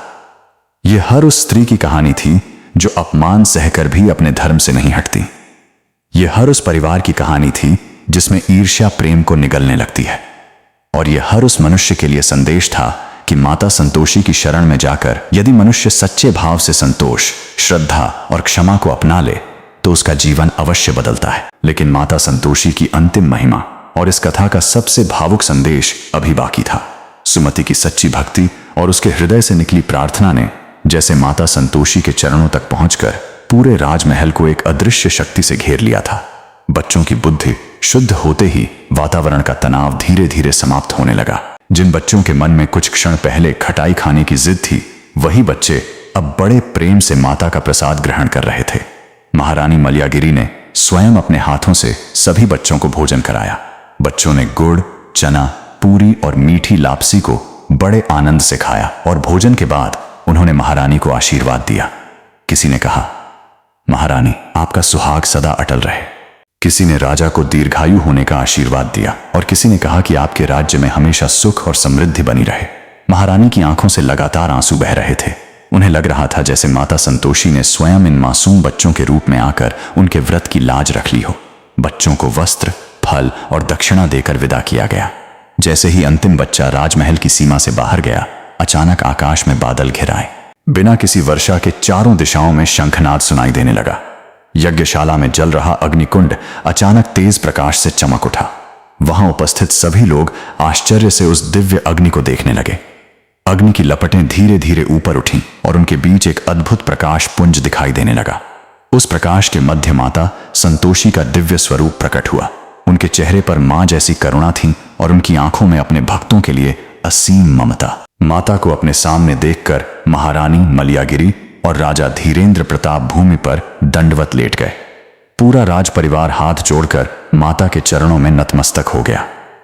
माता संतोषी ने अपनी मधुर वाणी में कहा, पुत्री मलयागिरी, तुम्हारी परीक्षा बहुत कठिन थी, लेकिन तुम्हारा विश्वास कभी नहीं डगमगाया। तुम्हारे ऊपर झूठे आरोप लगाए गए, तुम्हें अपमान सहना पड़ा, तुम्हें अंधेरी काल कोठरी में बंद किया गया, फिर भी तुमने अपने हृदय में किसी के लिए घृणा नहीं रखी। तुमने मेरे व्रत को केवल अपनी इच्छा पूरी करने का साधन नहीं बनाया, बल्कि उसे अपने जीवन का विश्वास और धर्म बना लिया। यही सच्ची भक्ति है। महारानी की आंखों से आंसू बहने लगे। उन्होंने हाथ जोड़कर कहा, मां, मैं तो आपकी एक छोटी सी दासी हूं। यदि आपने मुझे शक्ति नहीं दी होती तो मैं इन संकटों को कभी सह नहीं पाती। माता ने राजा धीरेंद्र प्रताप की ओर देखा और कहा, राजन, किसी भी रिश्ते की नींव विश्वास पर टिकी होती है। जब विश्वास टूटता है तो महल भी सूना हो जाता है, और जब विश्वास लौटता है तो टूटी हुई झोपड़ी भी स्वर्ग बन जाती है। तुमने अपनी भूल स्वीकार की, अपनी पत्नी से क्षमा मांगी और उसके धर्म को समझा, इसलिए तुम्हारे अपराध का अंत हो चुका है। अब तुम्हारे राज्य पर मेरी कृपा बनी रहेगी। माता ने अपना वरद हस्त उठाया और उसी क्षण राजमहल के बाहर से घोड़ों की टापों की आवाज सुनाई दी। सैनिक दौड़ते हुए राजकक्ष में आए और उन्होंने राजा को समाचार दिया कि राज्य की सीमाओं पर विद्रोह करने वाले सभी सैनिकों ने हथियार डाल दिए हैं। सूखे पड़े खेतों में अचानक जलधारा फूट पड़ी है और दूर दूर तक वर्षा होने लगी है। राजकोष में वर्षों से बंद पड़े पुराने कक्षों के द्वार खुल गए हैं और उनमें छिपा हुआ राजधन सुरक्षित अवस्था में मिल गया है। यह समाचार सुनते ही पूरा राज परिवार माता के चरणों में गिर पड़ा। माता संतोषी ने कहा, यह सब तुम्हारी रानी के व्रत, त्याग और अटूट विश्वास का फल है। लेकिन याद रखना, धन और वैभव मिलने के बाद अहंकार मत करना। जिस प्रकार संकट में भक्ति की परीक्षा होती है, उसी प्रकार सुख में विनम्रता की परीक्षा होती है। माता ने आगे कहा, जो भी स्त्री या पुरुष शुक्रवार के दिन श्रद्धा से मेरा स्मरण करेगा, गुड़ और चने का भोग लगाएगा, मेरी कथा सुनेगा और व्रत के नियमों का पालन करेगा, उसके जीवन में संतोष और सुख का दीपक कभी बुझने नहीं दूंगी। उसके घर में अन्न की कमी नहीं होगी, उसके परिवार में प्रेम बना रहेगा और विपत्तियों के समय उसे मेरा अदृश्य सहारा प्राप्त होगा। इतना कहकर माता ने महारानी मलयागिरी के सिर पर अपना हाथ रखा। उसी क्षण महारानी के शरीर से एक दिव्य प्रकाश निकलने लगा।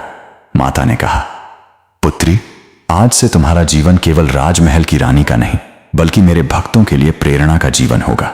तुम्हारी कथा आने वाले समय में लोगों को यह सिखाएगी कि विपत्ति चाहे कितनी भी बड़ी क्यों न हो, सच्चा विश्वास अंततः विजय प्राप्त करता है। माता संतोषी की वाणी समाप्त होते ही उनके चारों ओर चमेली और चंदन की सुगंध फैल गई। यज्ञशाला में रखे दीपक स्वयं प्रज्वलित हो उठे। अगले ही क्षण माता का दिव्य स्वरूप उसी प्रकाश में विलीन हो गया। पूरा राजमहल कुछ क्षणों तक मौन रहा। किसी को विश्वास ही नहीं हो रहा था कि स्वयं माता संतोषी ने उनके बीच आकर दर्शन दिए थे। राजा धीरेंद्र प्रताप ने महारानी मलयागिरी का हाथ थामकर कहा, महारानी, आज से इस राज्य में तुम्हारे बिना कोई निर्णय नहीं लिया जाएगा। तुम केवल मेरी पत्नी नहीं, बल्कि इस राज्य की सच्ची रक्षक और माता संतोषी की प्रिय भक्त हो। महारानी ने विनम्रता से कहा, महाराज, ये मेरा नहीं, माता का प्रताप है। हमें सदैव उनके चरणों में अपना मन झुकाकर रखना चाहिए। उसी दिन से राजा और महारानी ने प्रत्येक शुक्रवार को माता संतोषी का व्रत करना अपने जीवन का नियम बना लिया। राजमहल में हर शुक्रवार को भव्य पूजा होने लगी। दूर दूर से गरीब, दुखी और असहाय लोग वहां आने लगे। महारानी सभी को प्रेम से गुड़ और चने का प्रसाद देती और कहती, मां संतोषी के दरबार में कोई छोटा या बड़ा नहीं होता। जो सच्चे मन से मां को पुकारता है, मां उसकी आवाज अवश्य सुनती है। समय बीतता गया।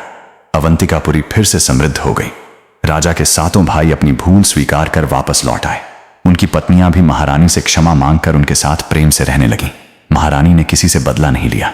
उन्होंने सबको क्षमा कर दिया, क्योंकि उन्होंने समझ लिया था कि सच्ची भक्ति मनुष्य को केवल शक्ति नहीं देती, बल्कि क्षमा करने का हृदय भी देती है।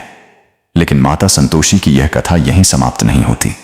इस कथा का सबसे बड़ा संदेश तो उन भक्तों के लिए है जो आज भी अपने जीवन में किसी न किसी संकट से घिरे हुए हैं। कई बार मनुष्य सोचता है कि उसकी प्रार्थना कोई नहीं सुन रहा। वह मेहनत करता है, फिर भी सफलता नहीं मिलती। वह अपने परिवार के लिए सब कुछ करता है, फिर भी संकट उसका पीछा नहीं छोड़ता। लेकिन ऐसे समय में हमें महारानी मलयागिरी को याद करना चाहिए, क्योंकि जिस स्त्री ने अंधेरी काल कोठरी में भी माता का नाम नहीं छोड़ा, उसकी पुकार अंततः स्वयं देवी तक पहुंची। जिस भक्त का विश्वास सच्चा होता है, उसके लिए भगवान रास्ता वहां से भी बना देते हैं जहां कोई रास्ता दिखाई नहीं देता। महारानी के जीवन में भी ऐसा ही हुआ था। उनका सब कुछ छिन गया था, लेकिन उनकी भक्ति कोई नहीं छीन सका। और जब भक्ति बची रही तो माता की कृपा भी लौट कर आई। प्रिय भक्तों, माता संतोषी का व्रत केवल धन प्राप्त करने का माध्यम नहीं है। यह मन को संतोष देने वाला व्रत है। यह हमें सिखाता है कि ईर्ष्या, क्रोध, छल और अहंकार से दूर रहकर यदि मनुष्य सच्चे हृदय से मां का स्मरण करे तो उसके जीवन में धीरे धीरे परिवर्तन अवश्य आता है। माता के सामने बड़े बड़े चढ़ावे से अधिक मूल्यवान होता है एक सच्चा हृदय और निश्चल विश्वास। महारानी मलयागिरी के पास जब पहली बार माता का व्रत करने के लिए कुछ भी नहीं था, तब भी मां ने उनकी भक्ति स्वीकार की, क्योंकि माता ने धन नहीं देखा, उनके आंसू देखे। उन्होंने महल नहीं देखा, उनका विश्वास देखा। उन्होंने वस्त्र और आभूषण नहीं देखे, बल्कि उनके हृदय की पवित्रता देखी। इसलिए यदि आपके पास पूजा के लिए बहुत अधिक सामग्री नहीं है तो निराश मत होना। सच्चे मन से मां को याद कीजिए। अपने घर में श्रद्धा से दीपक जलाइए, माता का नाम लीजिए और अपने मन में संतोष रखिए। माता संतोषी अपने भक्तों की पुकार अवश्य सुनती हैं। महारानी मलयागिरी के जीवन की यह कथा हमें यही विश्वास देती है कि अंधकार कितना भी गहरा क्यों न हो, भक्ति का एक छोटा सा दीपक उसे दूर करने के लिए पर्याप्त होता है। संकट कितना भी बड़ा क्यों न हो, मां का नाम लेने वाला कभी अकेला नहीं होता। और जिस घर में संतोष का वास होता है, वहां माता लक्ष्मी स्वयं स्थायी रूप से निवास करती हैं। प्रिय माताओं, बहनों और भाइयों, माता संतोषी की इस पावन कथा का अंतिम संदेश हमारे जीवन के लिए अत्यंत महत्वपूर्ण है। महारानी मलयागिरी ने अपने जीवन में जितने कष्ट सहे, जितने अपमान झेले और जितनी कठिन परीक्षाओं से होकर गुजरी, फिर भी उन्होंने माता संतोषी पर अपना विश्वास कभी नहीं छोड़ा। यही कारण था कि अंत में माता स्वयं उनके जीवन में प्रकाश बनकर आईं और उनके सारे दुखों का अंत कर दिया। इस कथा से हमें यह सीख मिलती है कि जीवन में चाहे कितनी भी बड़ी विपत्ति क्यों ना आ जाए, हमें अपनी श्रद्धा और विश्वास को कभी कमजोर नहीं होने देना चाहिए। कई बार ऐसा लगता है कि हमारी प्रार्थना भगवान तक नहीं पहुंच रही, हमारी मेहनत का फल नहीं मिल रहा और हमारे दुखों का अंत कभी नहीं होगा। लेकिन याद रखिए, ईश्वर कभी अपने सच्चे भक्त की पुकार को अनसुना नहीं करते। कभी कभी परीक्षा लंबी होती है, लेकिन उसका परिणाम हमेशा मंगलकारी होता है। माता संतोषी अपने भक्तों को केवल धन और वैभव ही नहीं देती, बल्कि मन को संतोष, परिवार में प्रेम और जीवन में धैर्य भी प्रदान करती हैं। जिस घर में माता का नाम श्रद्धा से लिया जाता है, जहां छल कपट की जगह प्रेम होता है, जहां दूसरों के दुख को समझने का भाव होता है और जहां विपत्ति में भी ईश्वर पर विश्वास बना रहता है, वहां माता की कृपा अवश्य बनी रहती है। इसलिए यदि आपके जीवन में भी कोई संकट है, यदि आपके घर में आर्थिक परेशानी है, यदि परिवार में कलह है या आपका मन किसी चिंता से व्याकुल है, तो आज माता संतोषी के चरणों में अपना सिर झुका दीजिए और सच्चे मन से कहिए, हे मां, मेरे जीवन में संतोष भर दो, मेरे घर में सुख शांति भर दो और मुझे सही मार्ग पर चलने की शक्ति प्रदान करो। माता आपकी पुकार अवश्य सुनेंगी। याद रखिए, माता संतोषी को दिखावे की नहीं, सच्चे मन की आवश्यकता है। आप उनके सामने बड़े बड़े चढ़ावे न भी चढ़ा पाएं, फिर भी यदि आपके हृदय में सच्ची श्रद्धा है तो मां आपकी भक्ति को अवश्य स्वीकार करेंगी। एक मुट्ठी गुड़ और चना भी यदि प्रेम से अर्पित किया जाए तो वह माता के लिए अनमोल प्रसाद बन जाता है। महारानी मलयागिरी के पास जब कुछ भी नहीं था, तब भी उनकी भक्ति ने माता को प्रसन्न कर दिया। इसलिए कभी भी यह मत सोचिए कि आपके पास पूजा के लिए पर्याप्त साधन नहीं है। सच्चा विश्वास ही सबसे बड़ा धन है और भक्ति ही सबसे बड़ा चढ़ावा है। माता संतोषी उन सभी भक्तों के जीवन में सुख, शांति और समृद्धि का दीपक जलाएं जो इस कथा को श्रद्धा और विश्वास के साथ सुन रहे हैं। मां आपके घर से दरिद्रता को दूर करें, आपके परिवार को रोग और संकट से बचाएं, आपके जीवन साथी को दीर्घायु दें, आपके बच्चों को सुख और सफलता प्रदान करें और आपके घर के हर सदस्य के हृदय में प्रेम और संतोष का वास करें। जो भक्त संतान की इच्छा रखते हैं, माता उनकी गोद भरें। जो बेरोजगार हैं, उन्हें रोजगार मिले। जो व्यापार में परेशान हैं, उनके व्यापार में उन्नति हो। जो कर्ज और आर्थिक संकट से घिरे हैं, माता उनके जीवन में नए अवसरों के द्वार खोलें। जो बीमार हैं, उन्हें स्वास्थ्य मिले और जो मानसिक चिंता में हैं, उनके मन को शांति प्राप्त हो। माता संतोषी की कृपा से आपके जीवन की हर अंधेरी रात के बाद सुख और सफलता का नया सवेरा आए। यदि आपने इस कथा को अंत तक श्रद्धा के साथ सुना है तो समझ लीजिए कि माता ने आपकी पुकार अवश्य सुनी है।